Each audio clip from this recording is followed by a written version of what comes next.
Chers cryptopilotes, bonjour, bienvenue dans cette nouvelle vidéo du lundi, c'est David. Alors, tout d'abord, je tiens à m'excuser s'il y a un bruit de fond, c'est notre ami Freddy, le cyclone qui est en train de souffler sur Maurice. Ça fait beaucoup de bruit et j'ai pas pu m'isoler plus que ça. Et donc voilà, s'il y a un petit fond sonore, un type de brouhaha, et bien c'est Freddy, voilà, donc il s'éloigne de Maurice, mais il souffle encore. Bref, alors pour ça, c'est fait. Donc cette semaine, magnifique, on a encore pris de la hauteur avec le Bitcoin. Je zoome, voilà, c'est cette semaine ici. Donc je pensais vraiment qu'on allait encore buter sur cette résistance, mais non. Donc là, je vais enlever les petits parce que ça sert à rien. Donc on est passé à travers et on est venu chercher le plus haut précédent, hein, qui était 25 000, 25 200. Et bien pile poil, on est venu le chercher. Donc je vais le mettre en daily, comme ça vous allez bien voir. Là, ici, voilà, pile poil.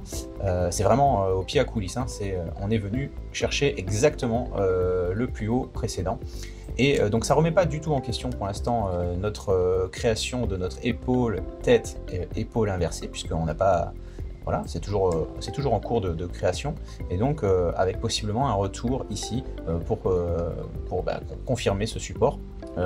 La zone des 18 800 s'éloigne. Maintenant, bon, on est en crypto, hein, donc faut toujours être prêt à tout dans ce marché-là.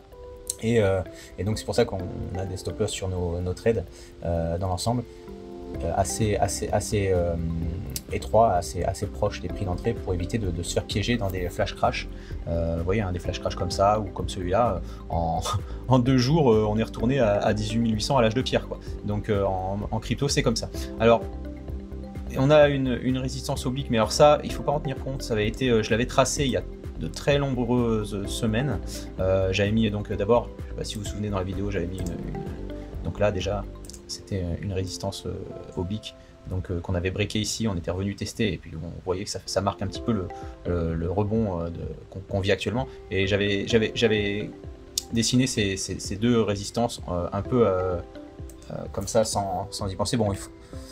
Voilà, là on est allé dessus, mais je vais la supprimer parce que ça n'a aucune raison d'exister, mais c'était juste pour que vous compreniez à l'époque qu'on allait avoir des à passer, et ce marge d'escalier allait créer des résistances obliques à nouveau. Donc est-ce que cette résistance oblique va, vous voyez, on trace donc entre le plus haut et ce nouveau point, et va créer exactement ce que j'avais dessiné il y a quelques semaines, je sais pas, mais là le marché a l'air très costaud. Je rezoome, on est plus dans aller retester la zone des 28 à 32 000 ici que de redescendre en bas. Maintenant, bon, si on veut créer une épaule tête épaule inversée, il faut bien qu'on aille un petit peu chercher cette zone là, à moins qu'on ait vraiment une épaule tête épaule inversée avec une zone de résistance oblique ici, ce qui est possible aussi, hein, qu'on ait un petit peu une épaule tête épaule décalée, voilà, inversée et décalée. Donc bon, bah, écoutez, tant mieux, hein, le marché prend de la hauteur, c'est mieux que de le voir chuter. Maintenant, quelquefois, quand la montée est trop abrupte, on peut avoir un retour de bâton violent.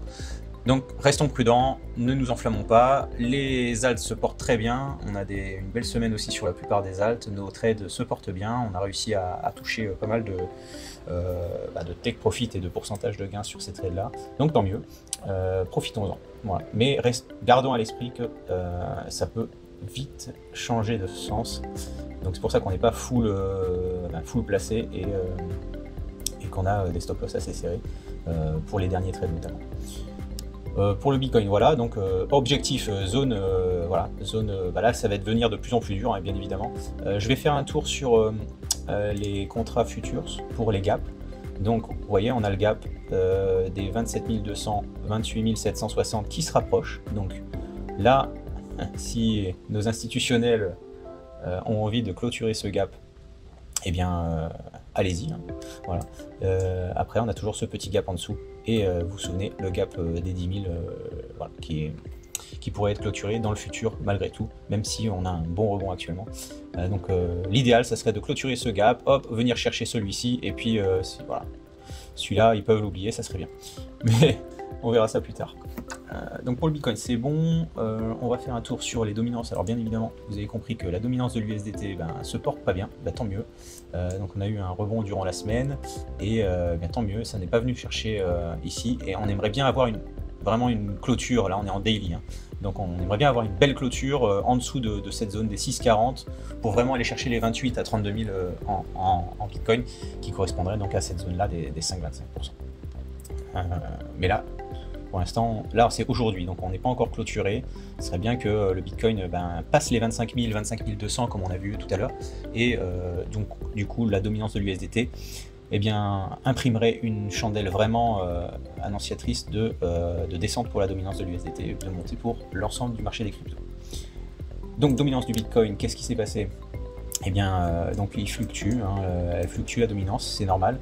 Là on est sur une zone un peu dure pour la dominance, c'est très bien pour les alts parce que à la fois la dominance de l'USDT, on pompe l'argent de l'USDT qui est mis sur le côté du marché et pour l'injecter à la fois dans ces zones-là Bitcoin, et dès que le Bitcoin atteint une résistance, l'argent ne retourne pas en USDT dans son ensemble, mais vient un petit peu s'injecter dans les alts et ainsi de suite. Donc ça c'est très bien, ça crée en fait une alt season. Alors pour l'instant on pourrait être donc dans cette alt season, on va voir la dominance des alts. Voilà, donc là on est allé chercher cette résistance là qu'on avait cassée et que vous voyez on a travaillé pendant plusieurs jours, et là on indique qu'on peut aller plus haut dans les alts. C'est vraiment très positif pour les alts. Si le Bitcoin va chercher les 28 à 32 000, il va reprendre de la dominance. Comprenez bien maintenant ça. Sur l'USDT va sombrer en dominance, Bitcoin va prendre en dominance et ensuite ça va aller s'injecter dans les alts. Donc on peut avoir très bien, si le Bitcoin pump, avoir une dominance des alts qui rediminue à ce niveau-là et qui ensuite reprend si le Bitcoin ne chute pas lourdement. C'est ce qui est le plus à craindre dans ces moments-là, c'est que le Bitcoin monte fort, prend la dominance des alts et de l'USDT et puis se casse voilà, très fort, et à ce moment-là la dominance repart en USDT intégralement. Voilà, ça c'est le risque, mais pour l'instant c'est assez calme, ça se passe très bien, vous voyez, c'est très propre. Donc pourvu que ça dure jusqu'ici, ça serait génial pour les alts. Total market cap, voilà, on a attaqué, donc on attaque vous voyez la résistance des 1,11 trillions. Voilà. Donc voilà, ça va être un moment important pour le marché global et pour signifier que vraiment on est sur la correction en ABC des Elliott Wave et qu'on a bien touché le fond à ce niveau-là pour un fond à moyen terme, et qu'ensuite on peut se permettre d'aller rebondir ici. Donc là je vais le tracer parce que on commence à attaquer on va attaquer la résistance. Voilà. Là ça serait bien qu'on aille chercher les 1.5. Vous voyez, c'est un chiffre, je vais le mettre bon, je le mettrai à 1.5. Mais ça serait vraiment bien pour tout le marché des cryptos. Voilà, pour cette semaine, ça sera tout.